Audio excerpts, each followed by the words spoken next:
Welcome back to another episode of Sal and Pals Go to the Movies. This is another Throwback Thursday review. I'm here with my friend Touly. Say hi, Touly. Hello, guys. And today we're going to be reviewing Iron Man from 2008 in honor of Stan Lee. And just a fair warning, there's going to be spoilers up ahead, so you have been warned. After being held captive in a Afghan cave, billionaire engineer Tony Stark creates a unique weapon suit of armor to fight evil. This is the first movie Marvel did explaining the origin of Iron Man. So let's start off with Touly. Touly, what did you think of this movie?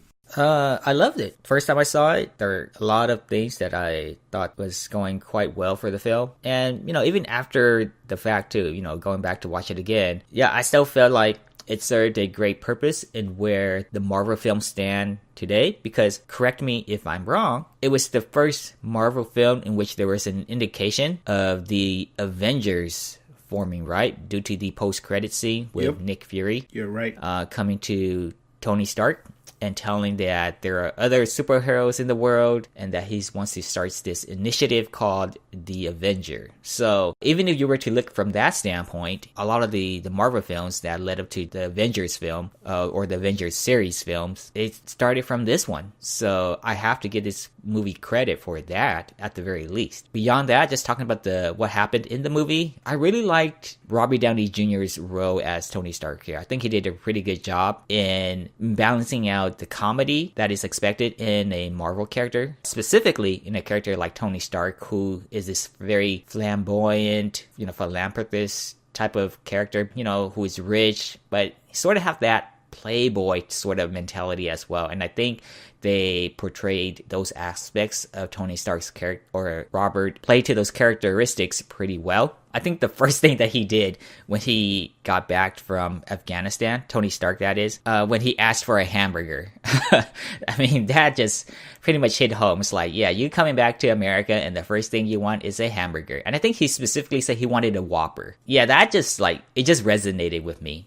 So, and then, you go through the process of him building the actual Iron Man suit and how he struggled with it, even the little arguments he would have with the AI that he has built into his workshop. Those were hilarious. Him telling it to stay away from certain equipments because it might ruin his process or whatever. That was very amusing to watch to me. The pacing was good, just seeing him coming to his realization of how dangerous the weapons that his companies, his weapons were being used for these endeavors. Just seeing Tony's character react to this and him wanting to shut down the programs in which supported the manufacturing of these destructive weapons, and there being an opponent to this, of course, this being Tony Stark's father's partner, I believe. He turned out being the antagonist of this film, and from how Tony got caught while he was in Afghanistan, that was all planned out. And also there was the intention of having him killed as well. So those big revelation added more of a twist. It wasn't like a very straightforward shot from start to finish. I love these extra little details that was added to the film, which was to be expected because it is based off of, Iron Man's origin. So if you read the comics, you should have already expected things like this to have happened. The way they went about it might have been different, but in the end, I feel like the message still got across, so I appreciated that. The relationship between Tony Stark and his assistant, Pepper, I mean, it was a good start. It wasn't right there yet it wasn't quite there yet compared to like the later Iron Man films, but I say it was a good start. I mean, she still played her role and how she was starting to become more meaningful to Tony as a lifelong partner. The introduction of Agent Bill Coulson of S.H.I.E.L.D., that was a nice touch as well. Again, leading up to the initiative of the Avengers. So I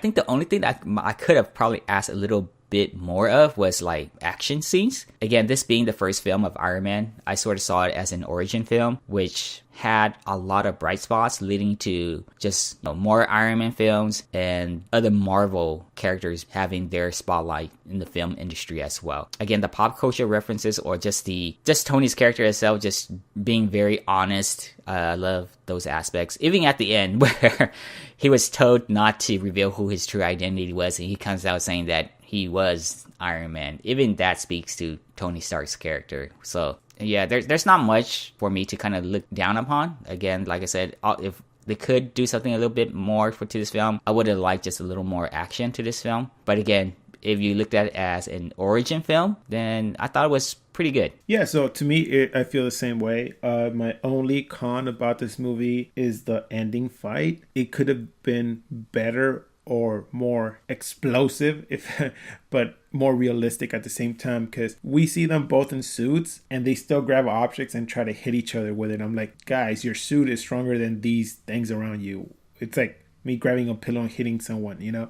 No, just show me the strength of the suits, you know? It's like a DBC fight, you know, like the whole power, you know, clash between the two characters. I want to see that. It didn't do that, but still, like you said, it's an origin story, and that's one of the pros. This is the closest origin story that I have seen go from a comic book to a movie. For people who don't know, Tony Stark used to be an alcoholic, and there's a story arc about it, that he took over the company because it was his father, but then he's rich and everything, and he turns into alcohol because of a relationship or something. So I'm not going to bore you with the story, but he's a really drunk person at the beginning before he is Iron Man.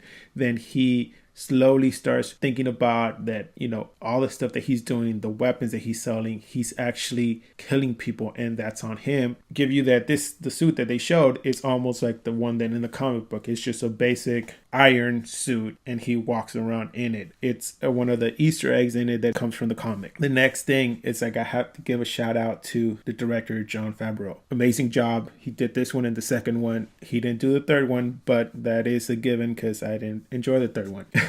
For reasons. The cast here, Tony Stark, Robbie Downey Jr., perfect match, because Robbie Downey Jr. in real life, he has had alcohol struggles. So he was a perfect candidate to play Iron Man. And I don't need to give another shout out to Jon Favreau because he fought for this movie. If it wasn't for him, we wouldn't have all the Marvel movies. This was the first one that started it all. First ending credit with the Avengers Initiative being announced, which led people to stay in their seats after all the credits in every single Marvel movie that came after this. Such a great thing. And that's why we still sit and wait for the credits. Before credits rolled, you're out of there. Now it's like credits roll, I'm still sticking it out to the end. Some of the characters, Jeff Bridges, he's in here, Gwyneth Paltrow, which I don't like Pepper Potts because Gwyneth, but that's beside the point. All the other people who were in it, Coulson, you know, and that led up to everything. This is the seed that started it all, starting the whole Marvel universe from start to finish to the current one that we know of now. Let's talk about Stan Lee. This is where Stan Lee, people started knowing him for his movie cameo. He played the role of Hugh Hefner and the kind of thing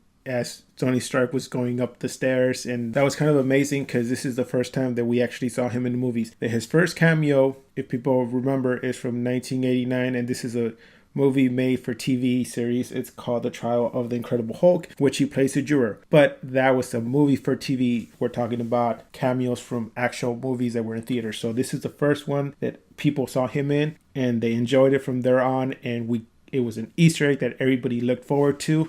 And sorry to say that Stan Lee's not with us anymore, but, you know, we'll still keep him in our hearts. So with that, let's give this movie our final grade. Touly, what grade did you give this movie? It is one of my favorite Marvel films, contemporary Marvel films, that is. So I easily give it a 9 out of 10. Well, for me, it's going to get an 8.5, a solid 8.5. The only reason I didn't give it a 9 was because of the fight scene. I really wanted more. Like Touly said, I really wanted more scenes that had action. But still, the character development in this story that started us loving Tony Stark and hating him at the same time, it's all in there. Great work for the director and the cast. So solid 8.5 out of 10 for me. So with that, this ends the review for Iron Man. Please join us next time when we review 12 Monkeys. Social media is down in the description, and hit us up if you have any questions. And remember, keep watching movies.